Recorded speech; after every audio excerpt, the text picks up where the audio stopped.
Hey guys, my name is Nzilani Muya and I'm going to be telling you about a crazy night I had a few years back.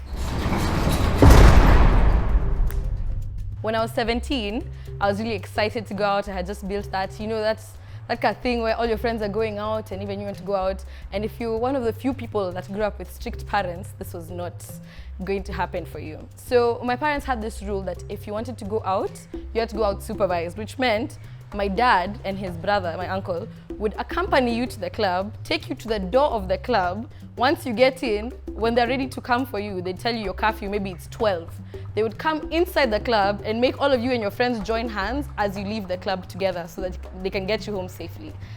I did not want to do this. It's embarrassing, it's ridiculous, and honestly at the time I thought I was old enough to handle any situation going out, and I thought my parents were being overprotective, which is what I thought. I had told my parents that there's this friend I had that they knew and that we were going to go for dinner with his family, and afterwards they would drop me off at home. It was a late dinner. So they believed me, like they were like, "Sawa basi, just go, but let us know when he's dropping you off and his parents are dropping you off, we come and open the gate." So I was like, "Sawa basi." Even they're so happy that they'll come open for me the gates. So the night comes, we're getting ready, we're all hyped. I can't believe I have pulled this off. I'm feeling like a ninja, that no one knows I'm going out. My parents are happy to open for me the door late. So we go to the club, we're having a good time, we're dancing. It was S2 back in the day. Like, it was a new club, it was hyped by everyone. You still had to pay like just 3 so to get in, but I was really excited about it either way. So we go to the club, we're having a good time, we're dancing. I was excited, it was late. I was having a good time, dancing with all my friends, not believing I'd pulled all this off. So when it's time to go home, it's around 1:30. We start to leave the club, everyone gets together. I decided to put everyone in their Ubers first, and me and my boyfriend were the last ones to leave. And the Uber pulls up just in front of S2. I am literally about to reach for the handle, and I feel the biggest hand grab my neck and start pulling me. Before I even knew what was happening, I'm in the back of the police pickups, the one that collects people at university, and I'm arrested. Everyone who's in the back of this pickup is so disoriented, I know what's happening.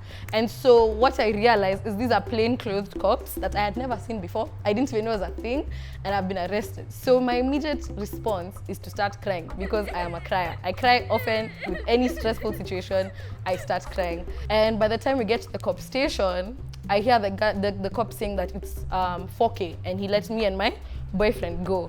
So we give him 4K, we're waiting to be released. Shock on us.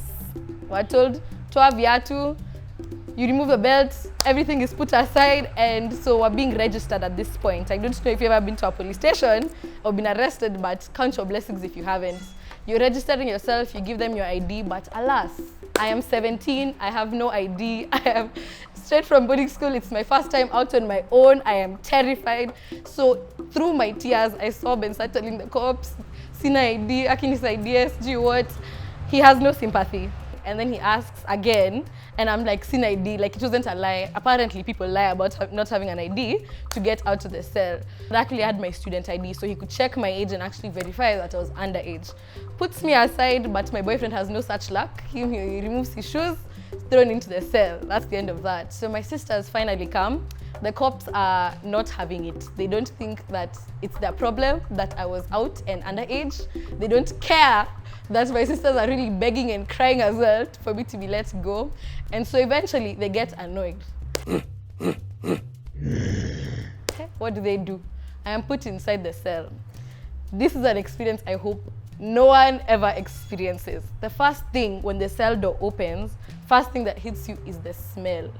It is pee and poo and sweat from everyone who's ever been thrown into that cell. And I bet you if you've ever seen Nairobi Half-Life, those cells are never washed. There's never been a bucket or mop taken to that floor. So anyone who's been thrown in there, who needs to pee, who needs to vomit, it's all there still. So once the cell door opens, you see a few faces, but most people are in the back. There's like a little corridor, kabla ufike hapo nyuma, and that's where all the nastiness is. So most people try and cram in the front like sardines. So when you're pushed in, I was just standing like this with my hands like close to my body because I didn't want to touch the walls. I didn't want to like sit down because I didn't know what I'd sit on. And everyone in there was feeling the same way, wants to be close to the door. Something I really realized that's so sad for many of those women who are in the cell is that there's no bathroom. If you have your period, there's nothing you can do. They won't let you out to go to the bathroom. If you are throwing up, if you're pregnant, you have morning sickness, they don't care. So the large area of the cell were people's bathrooms. So you squat to pee, do your business, and that's the same place where people are sleeping. That's the same place you'll go again to pee if you need to pee again. So there's a lot of risk of infection. This place has never been cleaned. Like, it's just altogether the worst. So the whole night, nalia tu hapo, just waiting to see what will happen to me. I hear that because it's a Friday, I will be let out on Monday. And I really cannot contain myself. Cry the whole night, 2-3 hours go by, the door opens and my eyes are adjusting to the light. So the cell has no bulb or anything and there's no windows. So the only light you get is from underneath the door, the space underneath the door. So when the door opens, the first thing your eyes do is adjust the light, and the first face I see is my very angry father. Like, I knew it was him, but I had never seen him so mad. Like, I was shaking. I just wanted them to close the cell door again. Like, I was ready to stay till Monday and not have to face him. So they pull me out and I just see him. He's staring at me, won't even turn his face to even, like, talk to the cop or anyone else. He's just glaring, has no sympathy in his face whatsoever. As we're driving home, he didn't talk. However, it's been 4 years. 4 years. And every time my dad gets the chance, the first story he pulls out, Erica was arrested with her boyfriend. Obviously, at that point, no one is very serious in that relationships. You're 17.